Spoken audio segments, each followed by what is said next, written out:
नमस्कार सभी साथियों को एक बार फिर से आपके अपने YouTube परिवार अपने channel study material for exam पर तहे दिल से हार्दिक स्वागत है साथियों।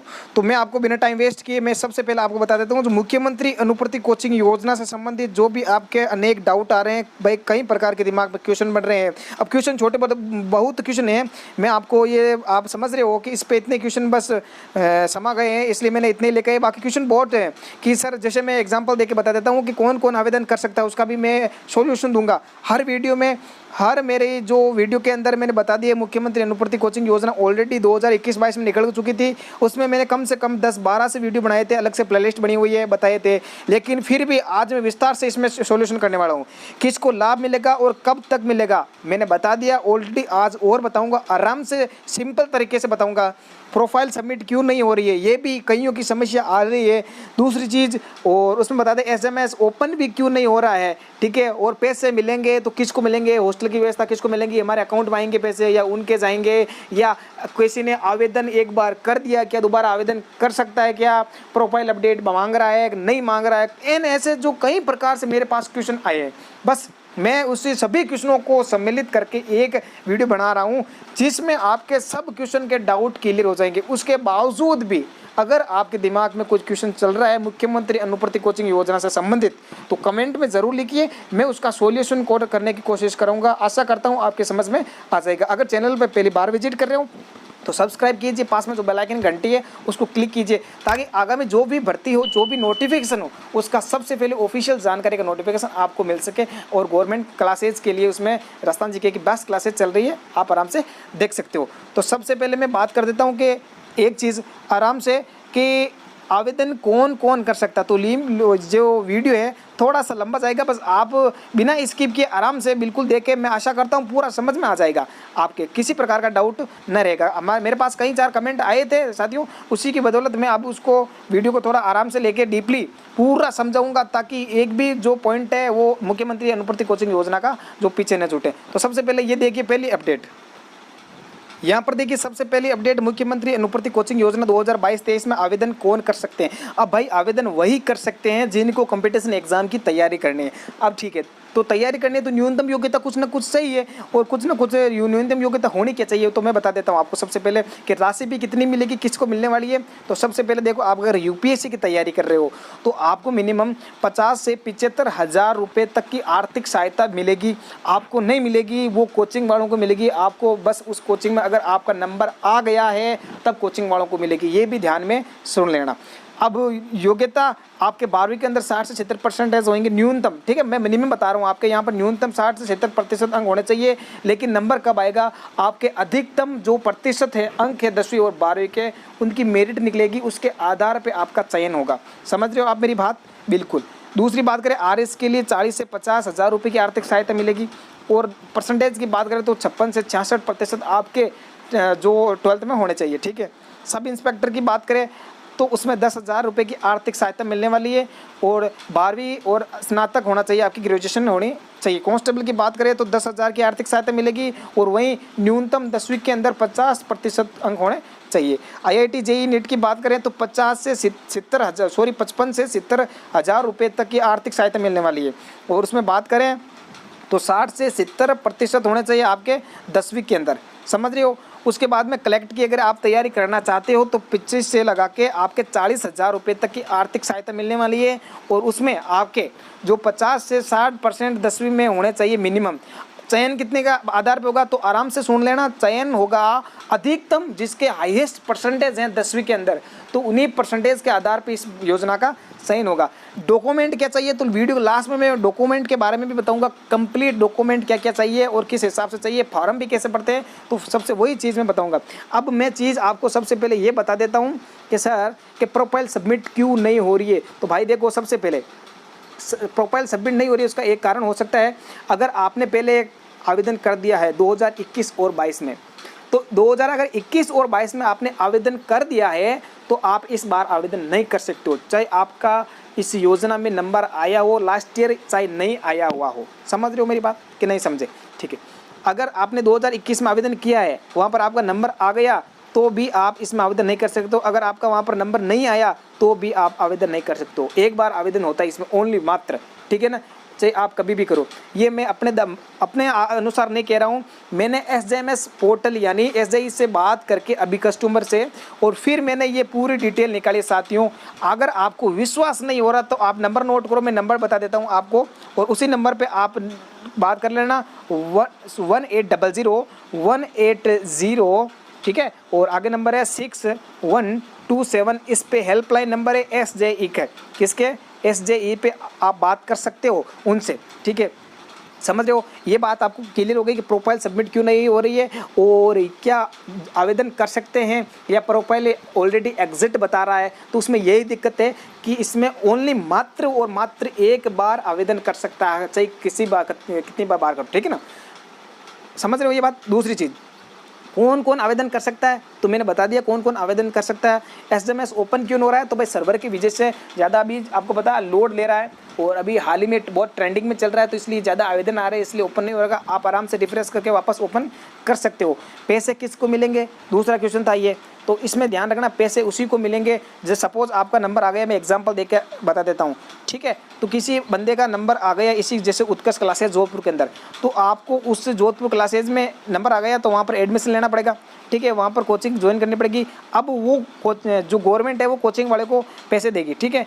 अगर आपका वहाँ पर सपोज गांव से बाहर रह रहे हो, ठीक है, जोधपुर के अलावा अलग डिस्ट्रिक्ट से हो, और आपका नंबर आ गया, तो आप वहाँ पर हॉस्टल के पैसे भी आप कोचिंग वालों के देंगे, और उसमें आपको क्या करना है, वहाँ पर 2 किस्तों में कोचिंग वालों को पैसे मिलेंगे, वहाँ पर हॉस्टल में आपको रहना पड़ेगा। ये भी उसमें सिस्टम है, ठीक है। दूसरी चीज़ अगर आपको किसी प्रकार का कोई कन्फ्यूज़न है वो भी बता देंगे। कौन से क्वेश्चन रहे आपके पीछे।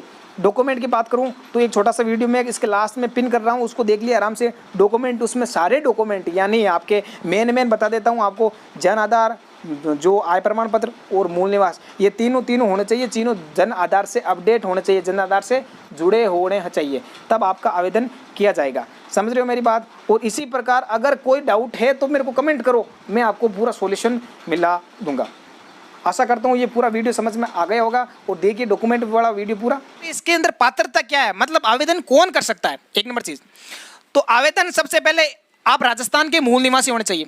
आ रही बात समझ में? बिल्कुल, राजस्थान का मूल निवासी, एक नंबर चीज। दूसरी बात क्या है, 10th + 2 10वीं 12वीं पास होना चाहिए। वही तो एग्जाम की कंपटीशन की तैयारी करेगा। आपको पता होगा 10वीं और 12वीं पास करने के बाद कोई कंपटीशन के एग्जाम की पहले तो नहीं कर सकता ना, तो 10वीं और 12वीं पास होगा वही कंपटीशन एग्जाम की तैयारी कर सकता है। उसके बाद में कौन आवेदन कर सकता है, सबसे बड़ी बात ये, ठीक है। आज कमेंट आए थे तो मैं बता देता हूं, आप ध्यान से सुन लेना। सभी general, OBC, EWS, MBC, SC, ST total category के स्टूडेंट विद्यार्थी आवेदन कर सकते हैं। अब कईयों के दिमाग में आगा कैसे, जनरल वाला कर सकता है लेकिन उसके पास ईडब्ल्यूएस होना जरूरी है।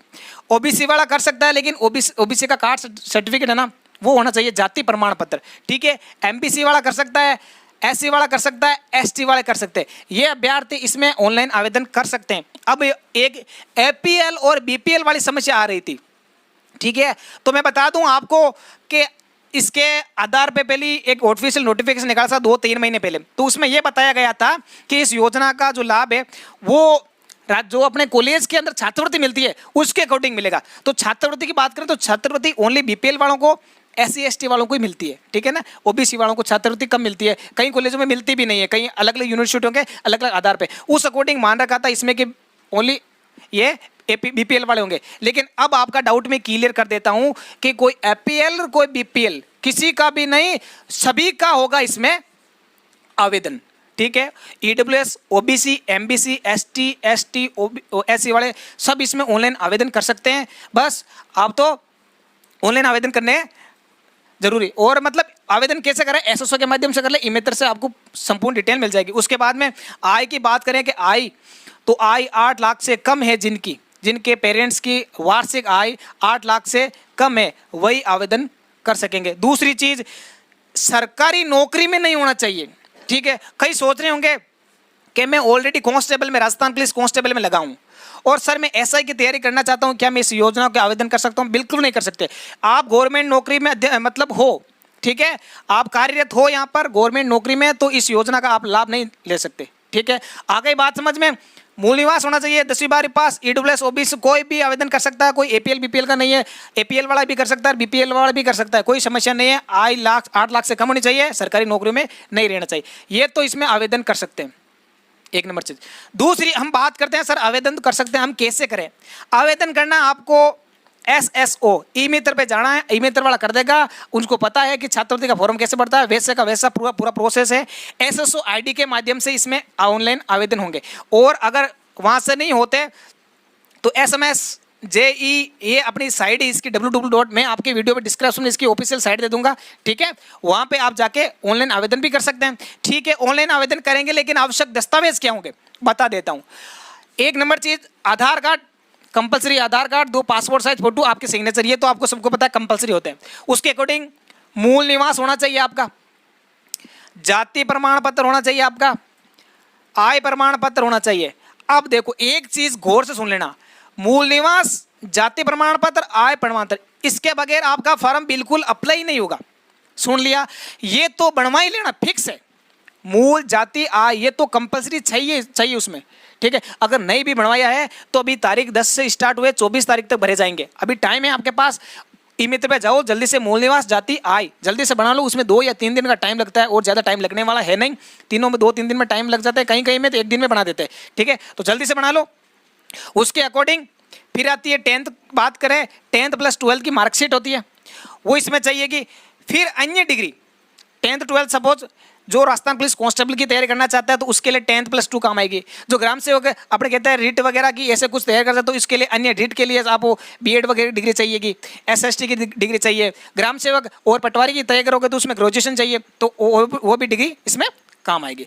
आ रही बात समझ में? तो साथियों लाइक जरूर कीजिए दिल से अगर वीडियो अच्छा लगे। अब हम बात करते हैं आपके जो डाउट है कि आपके डाउट कौन कौन से थे। कल मैंने एक वीडियो अपलोड किया था, उसमें कईयों के डाउट आ रहे थे, उस डाउट को मैं क्लियर करता हूं। अकॉर्डिंग उसके आधार पर अगर और भी कोई डाउट आ रहे हैं आपके दिमाग में तो मेरे को आप कमेंट बॉक्स में जरूर लिखे साथियों। चलो मैं आपको वो डाउट बता देता हूं कि क्या क्या आए थे।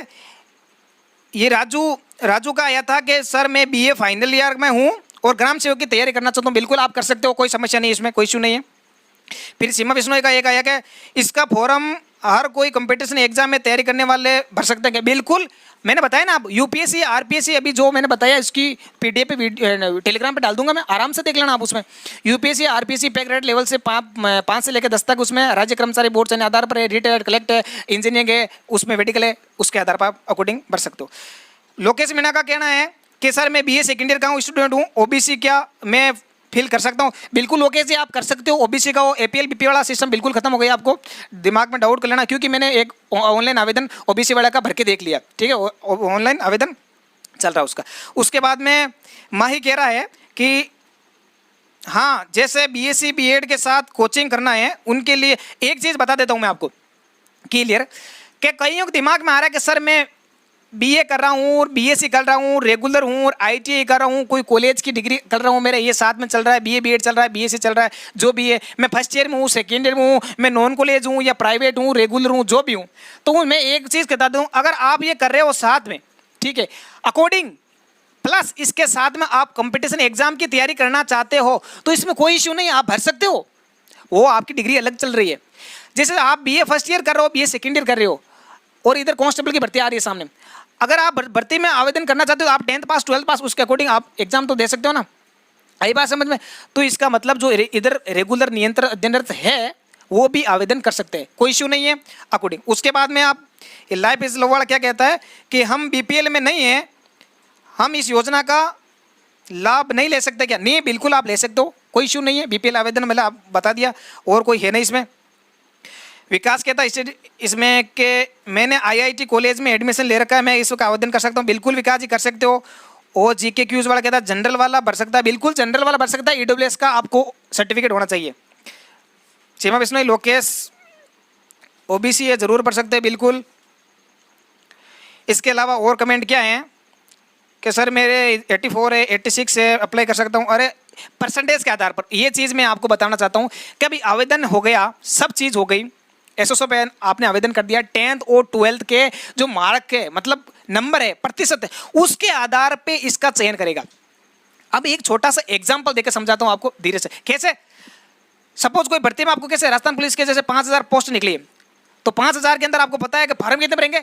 सपोज मैं बता दूं 10 लाख फार्म आ गए आवेदन, 10 लाख में जैसे लेने कितने को 5 लाख हो, उसको कईयों को पेपर बाहर निकालेंगे, फिजिकल बाहर निकालेंगे, मेडिकल बाहर के अकाउंटिंग ऐसे करते करते कितने कितने मिलेंगे 5,000 को। वैसे इसमें फार्म भरना है, 10वीं 12वीं के परसेंटेज के आधार पर लेंगे। कितने लेने, राजस्थान पुलिस के मैंने बताया थे 800 अभ्यर्थी लेंगे। अब 800 में भी अलग है, ईडब्ल्यूएस के कितने लेंगे, ओबीसी के कितने लेंगे, एससी के कितने लेंगे, एसटी के कितने लेंगे, उसके अकॉर्डिंग है। जैसे सपोज 800 है, 800 में तो मान लेता हूँ कि मैं 150 सीटें ईडब्ल्यूएस के, तो ईडब्ल्यूएस के 150 विद्यार्थियों का चयन करेंगे, उसके अकॉर्डिंग निकालेंगे सबसे ज्यादा परसेंटेज किसके, सबसे ज्यादा उसको मेरिट में आना पड़ेगा। जिसका मेरिट में नाम आएगा वही इन आवेदन कर सकता है। दूसरी चीज कि किस कोचिंग में हम संस्थान में आवेदन कर सकते हैं, तो आप जब फॉर्म भरोगे ना तो अपना ब्लॉक चॉइस करोगे, फिर आप किसकी तैयारी करोगे वो चूज करना पड़ेगा, ठीक है। वो चूज कर लिया, उसके बाद में वो चूज कर लिया, उसके चूज करने के बाद में इधर आपसे कोचिंग मांगेगा कि आप किस कोचिंग में तैयारी करना चाहते हो, तो वहां पर आपको कोचिंग का नाम लिखना है कि सपोज मैं उत्कर्ष क्लासेस जोधपुर में तैयारी करना चाहता हूं। अगर उत्कर्ष क्लासेस जोधपुर का नाम नहीं आ रहा है तो इसका मतलब उत्कर्ष का यहाँ पर रजिस्ट्रेशन नहीं हो रखा है, उत्कर्ष इस योजना में जुड़ी हुई नहीं है, तो आपको सर से बात कर लेना कि सर आपकी कोचिंग यहाँ से नहीं जुड़ी है, आप रजिस्ट्रेशन करो, जोड़ो, और मैं आपकी कोचिंग में एडमिशन लेना चाहता हूँ इसलिए आप करो, तो वो सर से आप बात करके कन्विंस कर लेना इस आधार पर थे। और आपके कुछ डाउट अगर है तो वीडियो के कमेंट बॉक्स में जरूर लिख दें साथियों, मैं आपको बता दूंगा पूरी जानकारी। और इसके अलावा और क्या क्या समस्या आ रही थी, ये कह रहा सर मैं योजना डीबीटी, अब डीबीटी वाला देखो, मैं एक डीबीटी योजना और एक वो छात्रवृत्ति, मेरे हिसाब से ये योजना डीबीटी वाली है ना, तो इसके अकॉर्डिंग आप भर सकते हो, सही है। अगर डबल योजना होगी आप चेक कर लेना, मैंने इस तरह डिटेल से डीबीटी वाली योजना नहीं देखा है, क्योंकि गवर्नमेंट का रूल है कि आप 2 योजना मिल रही है तो आप उसमें से एक का ही लाभ ले सकते हो, ठीक है। 2 योजना में से एक का ही लाभ ले सकते हो, तो आपकी डीबीटी वाली चल रही है, ये चल रही है, तो मेरे हिसाब से भर सकते हो। अगर नहीं भर सकते हो तो आप एक बार भर लेना, अगर कंप्यूटर एक्सपर्ट कर ले तो सबसे अच्छी बात है, नहीं करे तो फिर आप नहीं भर सकते, यही सोल्यूशन है उसका, और तो कुछ है नहीं, ठीक है। इसके अकॉर्डिंग और कुछ AWS वाला भर सकता है, और सबके मैंने कमेंट इसमें वीडियो में पूरे क्वेश्चन कर दिए, ठीक है साथियों। ओके साथियों, तो धन्यवाद साथियों, दिल से लाइक कीजिए, वीडियो अच्छा लगा तो सभी साथियों को भेजिए और ज़्यादा से ज़्यादा शेयर कीजिए, ताकि आर्थिक रूप से कमजोर असहाय विद्यार्थी इस योजना का लाभ ले सकें और पढ़ सकें और मजबूत तैयारी कर सकते हैं। और सब लास्ट में सांप्रदायिक सद्भावना को ध्यान में रखते हो सभी को नमस्कार, जय हिंद, जय भारत। मिलेंगे आपको अगले वीडियो में।